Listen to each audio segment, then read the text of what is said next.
কোনো এক বিকেল বেলায় চলে আসলাম আলেকজান্ডার মেঘনা নদীর তীরে। আঁকাবাঁকা বেড়িবাঁধের পথ, সামনেই বিশাল নদী ঢেউ খেলে। নদীর ওই পারেতে রয়েছে নৈসর্গিক এক ছোটখাটো দ্বীপ। আজকে আলেকজান্ডার মেঘনা বিচে ঘুরবো না, ঘুরবো গরিবের সুইজারল্যান্ড খ্যাত আবদুল্লাহ সরও। তো আশা করি সুইজারল্যান্ডের ফিল পেতে ভিডিওটি একটু মিস করবেন না।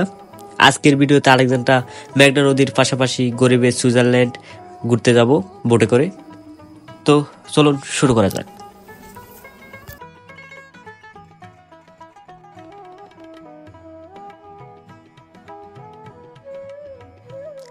আলেকজান্ডার মেঘনা বিচ উপকূলীয় জেলা লক্ষ্মীপুরের রামগতি উপজেলার আলেকজান্ডার বাজারের একটুখানি দূরেই অবস্থিত।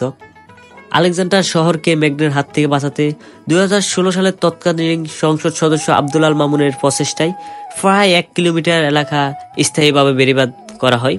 ধীরে ধীরে এটি লক্ষ্মীপুর জেলার অন্যতম পর্যটন কেন্দ্রে পরিণত হয়েছে। প্রতিদিনই দূর দূরান্ত থেকে হাজারো পর্যটক ছুটে আসে এই সৌন্দর্য উপভোগ করতে। আজকে আর বেশি কথা বলবো না আলেকজান্ডার মেঘনা বিচকে নিয়ে। এখন চলে যাব আমরা গরিবের সুইজারল্যান্ড খ্যাত আবদুল্লাহ সরে। আবদুল্লাহ সরে যাওয়ার একমাত্র বাহন হচ্ছে আপনার নৌকা অথবা বোট। তাছাড়া আপনারা চাইলে হেলিকপ্টার করে যেতে পারেন, তা কিন্তু প্রাইভেট হেলিকপ্টার হতে হবে। তো আমার এত টাকা নাই আপনাদের মতো প্রাইভেট হেলিকপ্টার করে যাওয়ার।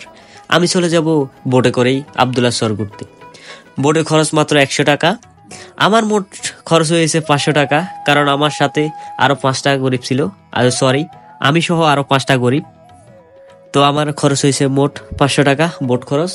তা কিন্তু আসা যাওয়ার খরচ, শুধু যাওয়ার খরচ না। আপনি প্রথমে ওইখানে যাবেন, গিয়ে আধা ঘন্টা 20 মিনিট যতক্ষণে রাখি ভালোভাবে ঘুরবেন। ঘুরে আসার সময় আপনি টাকাটা দিবেন বোটওয়ালাকে।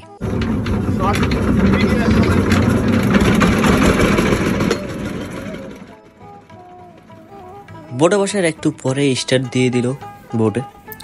একটু পর সময়টা একটু বেশি ছিল, প্রায় 40 থেকে 50 মিনিটের মতোই লেগেছে। মানুষ জোগাতে জোগাতে তাদের এত সময় লেগে গেছে। যাই হোক, অবশেষে আমরা রওনা দিয়ে দিলাম আবদুল্লাহ সরের উদ্দেশ্যে। আর মাছ নদীতে গিয়ে আমরা দেখতে পেলাম জেলেরা মাছ ধরতেছে।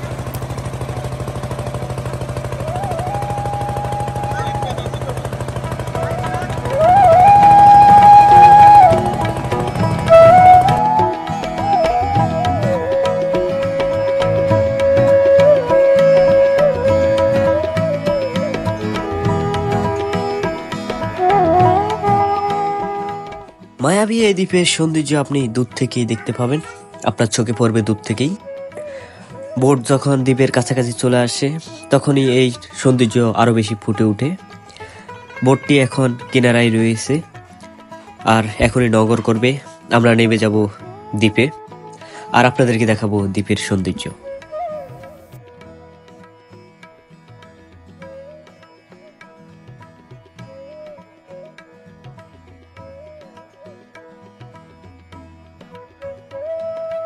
আছি বর্তমানে গরিবের সুইজারল্যান্ড খ্যাত আবদুল্লাহ সরে। আবদুল্লাহ সরে অনেকদিন পর আসছি, প্রায় দীর্ঘ 5 থেকে 6 মাস পর। যখন আসছিলাম বর্ষার সিজনে, আর এখন শীতকালে কুয়াশা ভেজা এক সন্ধ্যায় আমরা আছি গরিবের সুইজারল্যান্ড খ্যাত আবদুল্লাহ সরে।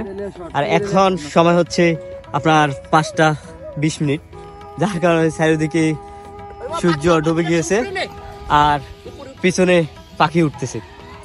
আর আমার পিছনে রয়েছে মহিষের এক পাল। আপনার এখানে কয়েক হাজার মহিষ হবে, যে জন্য এটাকে আপনার সুইজারল্যান্ডের গ্রামগুলোর সাথে তুলনা করা হয়েছে। এখানে এখন তো শুধুমাত্র মহিষ রয়েছে, এখানে ভেড়ার পালও ছিল, আপনার গরু ছাগল অনেক কিছুই পালা হইতো। এখন আপাতত শীতের শুরুতে আপনার মহিষগুলাকে আনা হয়েছে। আস্তে আস্তে এখানে গরু ছাগল মহিষ সব কিছুই চাষ করা শুরু করবে। আর এই জমিটার আপনার কয়েকশো কানে নিয়ে এই চর গঠিত। আমি যতদূর চোখ যাই ততদূরই আপনার এই জমি দেখতে পাচ্ছি। তাই বলে যাই, এই জমিটার আসলে একজাক্ট নিয়ে আমার জানা নেই কত কত আপনার কিলোমিটার নিয়ে এটা গঠিত। আর আমি যখন আরো 5 থেকে 6 মাস আগে আসছিলাম তখন ওই যে একটা ঘর, ওই ঘরটা ছিল, বাট তখন ছাউনি দেয় নাই, শুধু ঘরটাই আমি দেখতে পাইছি। তখন মহিষও ছিল না। আমি একটা হতাশ ফিল করছিলাম, কারণ আবদুল্লাহ সরের মানুষ আসে তো এই আপনার সুইজারল্যান্ডের গ্রামগুলোতে যেরকম গরু মহিষ ছড়িয়ে ছিটিয়ে থাকে, এগুলো উপভোগ করার জন্য। যদিও আমাদের একটা আক্ষেপ রয়েছে, আজকে অনেক লেট করে বাড়ি থেকে বের হওয়ার কারণে আমরা একটা সঠিক একটা ভিউ পাইলাম না। আব্দুল্লাহ শহরের ভিউ আসলে অসাধারণ একটা ভিউ, কিন্তু সন্ধ্যা হয়ে যাওয়াতে আমরা আপনাদেরকে সেই আসল সৌন্দর্য দেখাতে পারলাম না। এখন মহিষগুলা সন্ধ্যাবেলা তারা বিশ্রাম নিতেছে, আপনার ঘরে ফিরে আসছে।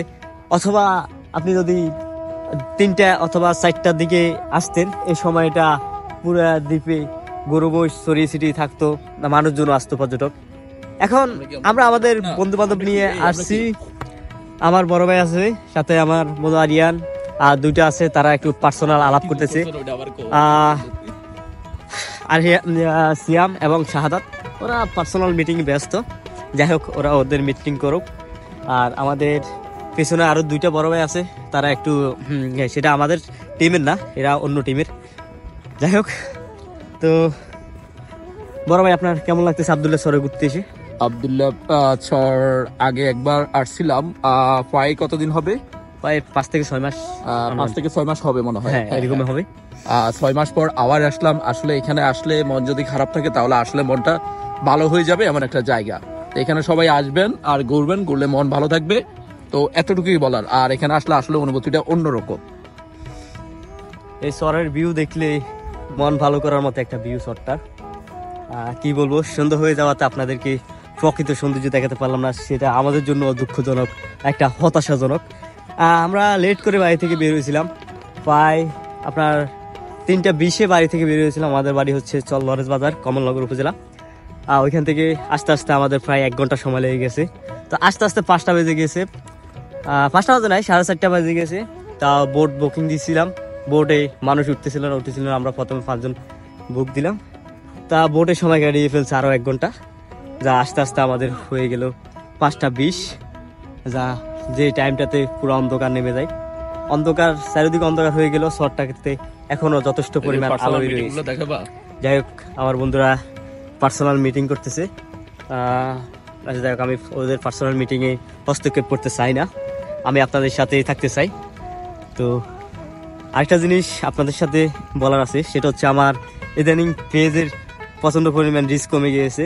যেখানে কয়েক লাখ ভিউ হতো আগে, আর এখন কয়েক হাজারও ভিউ হয় না, যেটা আসলে কি বলবো, আর দুঃখের কথা। আপনারা চাইলে আবারও আমার পেজ আগের মতো দাঁড়িয়ে করে দিতে পারেন। আবার আগের মতো আমি ভিডিও ছাড়বো, যদি পেজটা আবারও দাঁড়িয়ে যায়। আর তাছাড়া আমার একটা ইউটিউব চ্যানেল রয়েছে, সেটা হচ্ছে মাহিনুল 1M লিখলেই চলে আসবে, মাহিনুল ইসলাম নামে। যেরকম আমার পেজের নাম রয়েছে মাহিনুল ইসলাম, সেরকমই আমার ইউটিউব চ্যানেলের নাম রয়েছে মাহিনুল ইসলাম। একই প্রোফাইল, পেজে যে প্রোফাইলটি রয়েছে ইউটিউবে সেই প্রোফাইল রয়েছে, আপনারা খুঁজে পেতে সহজ হবে। আপনারা যদি চান আমাকে না হারাতে, তাহলে আমার ইউটিউব চ্যানেলটি সাবস্ক্রাইব করে রাখতে পারেন। এখন মাত্র 205টা না কিংবা 6টা সাবস্ক্রাইব হয়েছে। আপনারা সবাই যদি সাবস্ক্রাইব করুন, তাহলে আমার জন্য আরও ব্লগ ভিডিও বানাতে সুবিধা হয় এবং আরও কাজের প্রতি আগ্রহ জাগে। তো আর কি বলবো, আজকের জন্য এখানে ভিডিও শেষ দিব। সবাই ভালো থাকবেন, সুস্থ থাকবেন। আর আশা করবেন যদি কেউ লক্ষ্মীপুর জেলায় আসেন, এই আব্দুল্লাহ শহরটা দেখতে মিস করবেন না। আব্দুল্লাহ শহর যদি আপনি মিস করেন লক্ষ্মীপুর জেলায় এসে বা আলেকজান্ডায় এসে, তাহলে আপনি লক্ষ্মীপুর জেলার অনেক একটা বড় সৌন্দর্যময় একটা জায়গায় মিস করে যাবেন, যেটা আপনি বলতে পারেন লক্ষ্মীপুর জেলা ঘুরে আসলেন না, আব্দুল্লাহ শহর ঘুরলেন না, আপনি আসলে সবকিছুই মিস করলেন।